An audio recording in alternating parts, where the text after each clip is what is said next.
And now I will explain how to correctly obtain the solution for question number 9 on part A of the exam, which I nearly did while taking the exam initially, but I just did not annualize the standard deviation of the excess returns during the exam just by simply multiplying the standard deviation of the excess returns by the square root of 12, which would have given me the correct answer. And so I knew how to approach the problem, but I just did not do the final step, which would give me the correct solution. But right now I'll show you how to go through this problem.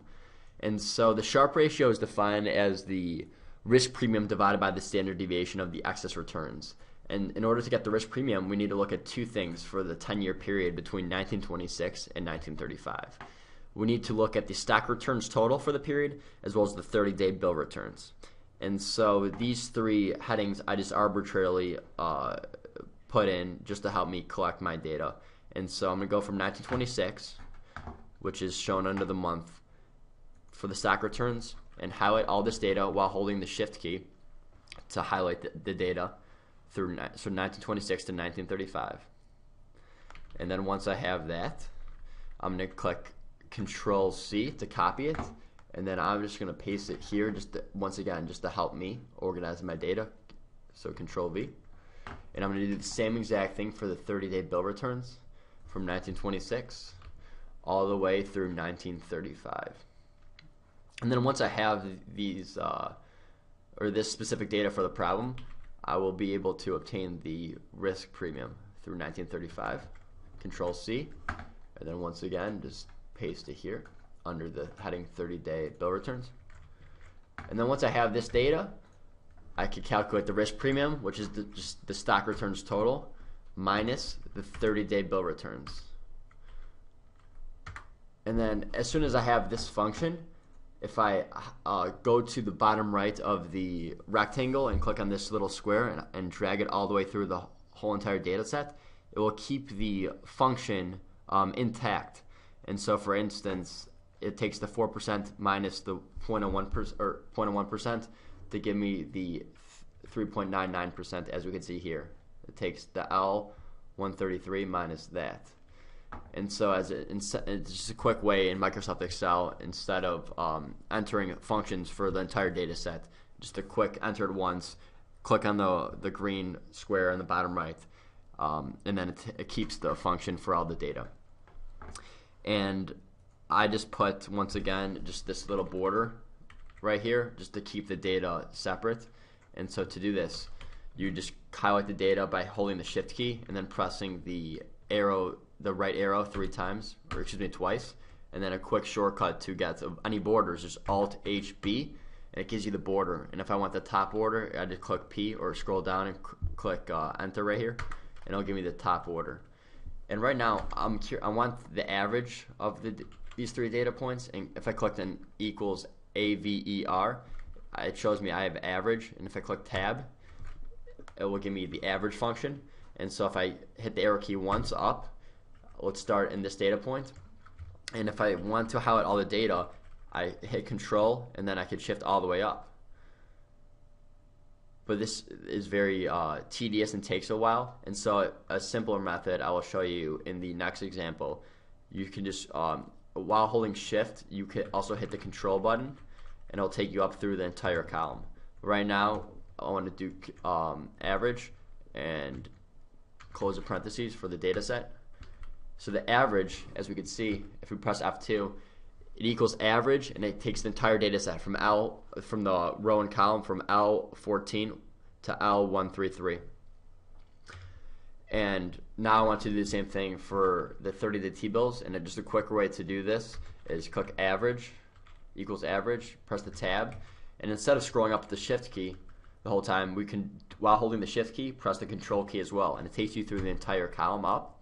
But right now it gives you the heading, and we don't want that heading because we want the first data point to be in cell M14, and so we let go of the control key while still holding the shift key, and then just down arrow, and so it takes you to any data point you want. So we want to include all that data, and then just enter the final parentheses, and then that's the average for the 30-day T-bills, and we do the same exact thing for the risk premium. And we have the average for the risk premium. And wants the annualized Sharpe ratio in the question, and so we must annualize the stock returns as well as the 30-day bill returns. See, it says calculate the annualized Sharpe ratio, and to do this, it's not too difficult, because we could just take the equals the average of the stock returns and then just multiply by 12 and do the same exact thing for the 30-day T-bill as well as the risk premium. And once again, I just created these subheadings just to kind of remind me and keep my data intact and more organized. And if I wanted to create another border, just shift and press the right arrow key twice. Alt HB gives you the border options. And if I want a bottom border, I just click O, or right here, since it's a highlight already, click enter, and I'll just click O, and it gives you the bottom border. And the last step for this problem, or to obtain the annualized Sharpe ratio, would be to take the annualized risk premium divided by the annualized standard deviation of the risk premium. And during the exam, I just took the annualized risk premium divided by the standard deviation of the risk premium. But however, that's not entirely correct. And so to calculate the standard deviation of the risk premium, we equals standard deviation. And this little yellow triangle means that Microsoft Excel is going to eliminate this function relatively soon. But right now, the function is still intact, so we can still use it. And just press tab to use it. And once again, we just want the standard deviation of all the risk premiums. And so that's the standard deviation of the risk premium. And to calculate the Sharpe ratio, we want to do equals the annualized risk premium divided by the annualized standard deviation of the risk premium. But however, we don't have the annualized standard deviation of the risk premium, we just have the standard deviation of the risk premium. And so to calculate the annualized standard deviation of the risk premium, we just do one last simple step, which would be to take this and times it by the square root of 12, because it's talking about the standard deviation. And that's Alt HP to put that in percent, Alt H0 to get 2 basis points as well. And the Sharpe ratio is just defined as the annualized risk premium divided by the annualized standard deviation of the risk premium. And I noticed that I didn't put standard. And there we go. And to also just get this all in one slide or one cell, we could just double click on the column heading, and then it fits all the wordings. And so your final answer is going to be, for the Sharpe ratio, to 2 basis points, it's going to be 0.24. And that is the final answer for the Sharpe ratio for that time period. Thanks.